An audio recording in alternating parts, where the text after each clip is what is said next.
your pain and purpose. Mao kini akong i-share kaninyo mga igsoon na ining bagong tuig. So January karon 3 igsoon 2025. So Happy New Year sa tanan. So akong i-share kaninyo igsoon mao kini ang katuyuan sa imong mga kasakitan igsoon. The purpose of your sufferings. Nagtuo ko mga igsoon nga ang pulong sa Dios not only informational but also transformational. Nagtuo sad ko nga kining mensahe nga akong i-share kaninyo makapausab kini sa imong kinabuhi and change your perspective, the way you see God. Paminaw mo pag-ayo mga igsoon. And I know that God will going to bless you. The moment nga imong ihatag ang imong kinabuhi kang Ginoong Hesus mga igsoon. The moment nga mo decide ka sa pagpangalakad sa Ginoo. Nahimo kang target sa kaaway mga igsoon. Nahimo kang target sa yawa. Again, the moment nga imong ihatag ang imong kinabuhi sa Dios. Nahimo kang target sa kaaway mga igsoon. Nakabantay ka, the moment nga mo decide ka sa pagpangalakad sa Ginoo, mas lisod ang imong journey para mapaduol sa Dios. Katong wala pa ka mi-decide sa pagpangalakad sa Ginoo, murag walay resistant ang imong kinabuhi. Walay resistant nga mokontra sa imuha. Apan the moment nga moalakad ka sa Ginoo igsoon, the moment that you say yes to God, murag pahirap ang imong journey para mapaduol sa Dios. Ito kinahimo kang target sa kaaway. Ang Biblia nagaingon, don't be surprised when you encounter trouble. Kaya kung walay trouble ang imong kinabuhing gustuhanon mga igsoon, diha ka ma-surprise. Why? Kaya kung walay resistant ang imong kinabuhing gustuhanon, meaning kakampi nimo ang yawa mga igsoon. And I want to remind you that following Jesus includes blessings, includes miracles, includes breakthrough. But following Him also includes pain and sufferings. So don't ever think na kung mupalo ka kang Ginoong Hesus, dili ka exempt sa mga kasakitan o mga pag-antos. Si Kristo maingon, Mateo 16:24, ingon siya, if you want to follow me, then you must take up your cross and follow me. So, dili sa iyon igsoon ang journey sa kinabuhing Kristohanon. Bisan sakit mga igsoon. Ang journey sa kinabuhing Kristohanon, but the Word of God remind us to move forward. Never give up. We have to keep on praying.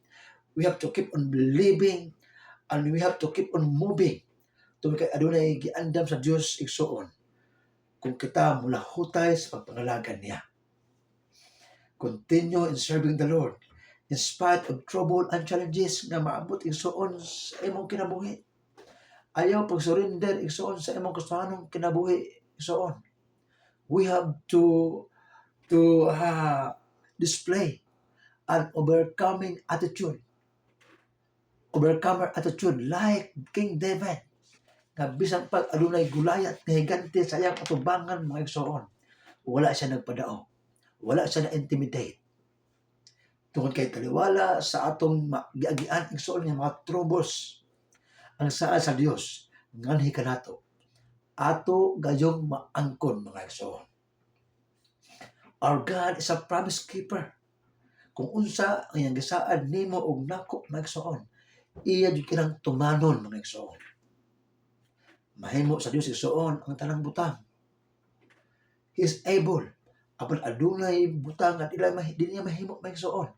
Kanang dili pagtuman sa iyang mga saad sa iyang mga katawhan.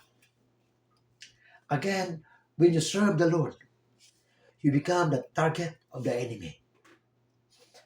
Kabantay kay igsoon, sa nag-serve ka sa Ginoo, nagdubultahan ang yawa para ma-discourage ka. Ikaw po nagpa-discourage. Mahalay ka, di na siya kung palayan sa pagkalakan sa Ginoo. Kaya di malay sa yun. Abi ninyo mga igsoon, kung dili ka niya mag-knock out sa usa ka suntok mga igsoon, buhaton sa yawa ang tanan. Kapuyon kaniya, i-discourage kaniya, para ikaw na mismo ang mo desisyon na mo give up sa imong pagpangalagan sa atong buhing Diyos. Mga igsoon. Wala ka bang tingala? Nganong desperado kaayo ang yawa aron ipabagsa ka? The more nga ang yawa igsoon desperado aron ipabagsa, mas matingala ka. Unsa kay nakita sa yawa igsoon sa imong future, nganong punggan man kaniya nga mapadayon. Unsa ka maigsoon?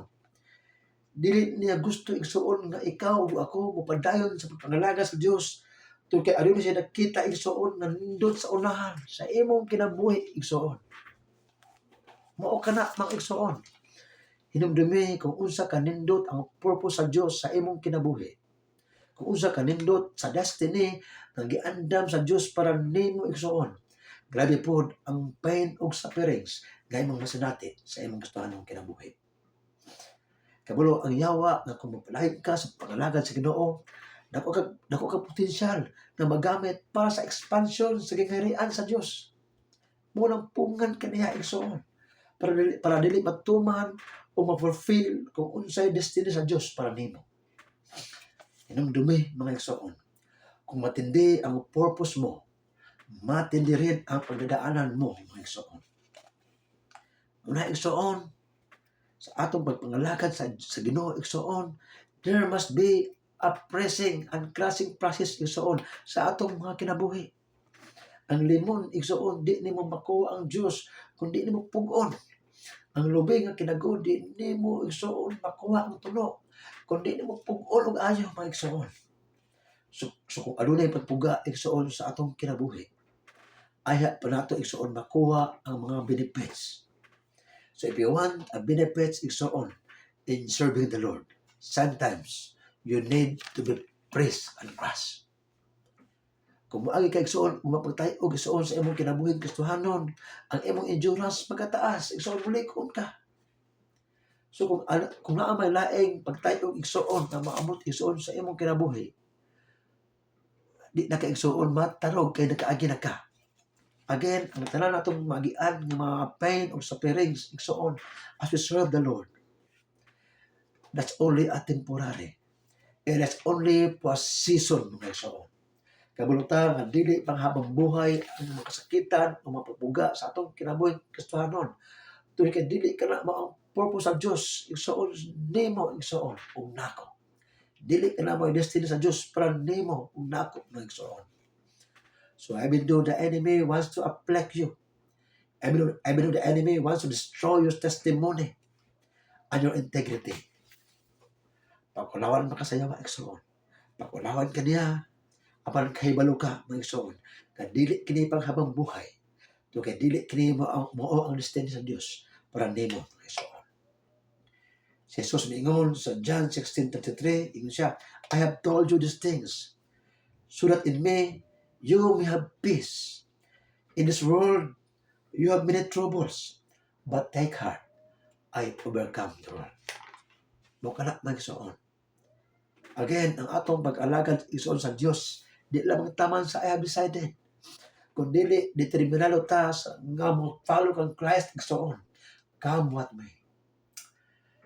Hebrews 12:2 nakaingon, looking up to Jesus, the author and the finisher of our faith.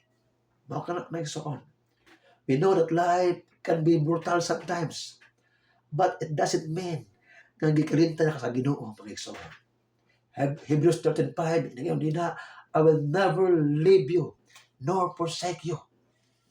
So ang pag-serve igsoon sa atong buhi nga Dios, dili kini worry pre. As long as you serve the Lord, imo jung maagian o masinati ang tanang matang sa pagsulay o pagpuga igsoon sa imong kinabuhi. Dili porke nga miay ka igsoon o kasakitan o kanang pain sa imong kinabuhi igsoon, musurrender na ka. Ang mga pagsulay o mga kasakitan sa atong kinabuhi Kristohanon igsoon, it is an opportunity for us to grow. Mutubo tayo igsoon sa mga kasakitan. Dali sa pagsulay igsoon. Ang gitudlo igsoon sa Dios nato igsoon sa iyang pulong kung atong masinati o magian kung mga kasakitan sa atong kinabuhi Kristohanon. count it with joy. No, sa James 1:2. No, muna igsoon nga dili sayon ang pagpangalagad sa Ginoo. Ang atong pain igsoon, ano na yung kay purpose igsoon? Kabantay ka na igsoon ka ng dalan, highway. Sa wala pa ang highway igsoon gibuldos, sa wala pa ang highway gibako igsoon, sa wala pa ang highway gigrader igsoon, usa sa kabati nga dalan mga igsoon. Lubak-lubak, abog agian kung tinginit, labog kaya agian kung tingulan igsoon. Mao kana igsoon ang highway. Apan sa diyang ang highway mga igsoon, gibuldos, gipison, gigrader, gibako, o jackhammer mga igsoon. Ang highway igsoon, nahimo siyang nindot igsoon. Nahimo siyang patsada, gikan sa bati nga dalan, paingon igsoon sa patsada nga dalan. Sa atong Kristohanong kinabuhi igsoon, muagi tayo mga pagbuldos mga igsoon. Buldoson man ta sa bulldozer sa Quezon. Iduot man ta sa Quezon igsoon sa mga pagtamay mga igsoon. Dugmukon man ta sa jackhammer sa kawadon. Bakbakon man ta igsoon sa bako sa mapaghila. Kining tanan, paagi lamang sa Dios aron mahimong nindot ang highway sa atong mga kinabuhi. Muna dili kita igsoon magkaluya sa diyang maagi ta igsoon sa mapagsulay. Dili kita magkaluya sa diyang kita moagi sa mga pagbuldos igsoon sa atong mga kinabuhi. Because ang mga pagbuldos igsoon sa atong kinabuhi mga alang kini sa atong kayuhan, mahimong nindot ang highway igsoon sa atong mga kinabuhi. Again, naigsoon ang sumuna ko, bakbakon man ta igsoon sa jackhammer igsoon sa kapaitan. Buldoso man tayo igsoon sa bulldozer sa Quezon. Iduot man tayo igsoon sa Quezon sa pagtamay. Dugmukon man tayo sa jackhammer sa kawalon. Kining tanan, proseso lamang sa Dios aron mahimong nindot ang highway sa atong mga kinabuhi. No, kitang tanan dili ta gusto igsoon og pain, pero atong magwanta igsoon ang kasakitan basta na purpose. Isa po natulog ka dahil gisagpa ka sa imong asawa. Sumukutan na ka dahil kanang imong mga gisagpa nga natulog naman ko. Kung ang tubag sa imong asawa ingon siya ay tetrip lang god nagsagpa ta ka aw. Mag-away gud mo. Apan kung moingon imong asawa nga ako kang gisagpa tungod kay giurong ka. So magpasalamat pa ka sa imong asawa ang gisagpa ka. Mo kana igsoon atong madawat atong magwanta igsoon ang kasakitan basta adunay purpose mga igsoon. Tungod kay kahibalo ka nga naay reward igsoon ang imong mga kasakitan imo gini agwantahon igsoon. Again, God will never waste your pain. Dili sa Dios usikan ang imong mga luha igsoon. Dili sa Dios usikan ang imong mga kasakitan mga igsoon. So ayaw pag-give up sa pagpangalakad sa Ginoo. Ayaw pag-surrender, taliwala sa pag-antos o mga kasakitan ng imong maagian sa imong kinabuhing Kristohanon mga igsoon. The quitter never wins and the winner never quits. Yung sa 2 Corinthians 4:16-17, yung din ha, ang mga kasakitan nga atong maagian mga igsoon, dili gini ikatandion niya sa himaya ngayang ipadaya. Jeremiah 29:11 nagaingon, I have a plans for you. I have a good plans for you. My plan is not to hurt you, but my plan is to give you hope and a bright future. Kung nalugi man ang imong negosyo mga igsoon, kung nawala man imong trabaho, kung nawala man imong pamilya mga igsoon, kung agi man ka og grabe nga pagsulay sa kinabuhi, hinumdumi ang tumong sa Dios aron mahimo kang lig-on sa next season sa imong kinabuhi. And God is preparing you for a greater purpose sa imong kinabuhi. Sometimes we are trying to reconcile in our mind the meaning of our sufferings. But let me tell you again, the painful experience remain painful unless God has a purpose behind sa imong mga kasakitan mga igsoon. Kasi inaagi imong pagsulay. Hinumdumi ang gipalanginan sa Ginoo mga igsoon, dili katong miagi sa pagsulay, kundi ang iyang gipalanginan katong milahutay sa mga pagsulay. James 1:12 ingon din ha, blessed is the man who perseveres under trials, because when he is to the test, he will receive the crown of life that God has promised to those who who love Him. Again, buhaton ang tanan sa yawa mga igsoon to break you, to discourage you, and to crush you. But Psalm 125 verse 1 ngayon, to those who trust in the Lord are unmoved by any circumstances. Panginoon mga igsoon, every trial o suffering nga imong maagian sa imong gustuhanon kinabuhi, it is a set-up for promotion. So dili na ma-surprise ang Dios mga igsoon kung moagi nimo ang mga kasakitan ug mga suffering sa imong kinabuhi mga igsoon. Why? Because it is a set-up for you. So daghang promotion ang nakapackage mga igsoon luyo sa imong mga kasakitan. So it's up to you. Kung mahulong ba ka, kung mapalayon ka, si mapapangalagan sa Ginoo. Psalm 30 verse 5 ngayon, weeping may endure for a night, but joy comes in the morning. 1 Corinthians 2:9 ngayon, no eyes has seen, no mind has ever imagined what God has prepared to those who love Him. Huwag ka na lang igsoon. Muna nga, dili kita magkaluya igsoon. Sa diyang mo agi tayo igsoon sa pagsulay ug sakitan sa atong gustuhanong kinabuhi. Hinumdumi. God will never waste your pain. All painful experience igsoon sa atong pagpangalagan sa Ginoo igsoon. It is a set up for promotion. Again, God has a purpose why He allow painful experience and sufferings in our life. Mga kanak na igsoon. Nang ayaw pag-surrender na igsoon. Padayon, padayon, padayon, padayon. Kay imo ang maangkon sa unahan. Ay imong ganti sa Dios kung dili ka mohunong sa pagpangalagan sa Ginoo. Usbon ko, God will never waste your pain. Again, adunay katuyuan ang Dios nganong iyang gialaw ang kapaitan o kasakitan sa imong gustuhanong kinabuhi. Dalay ka ng Diyos.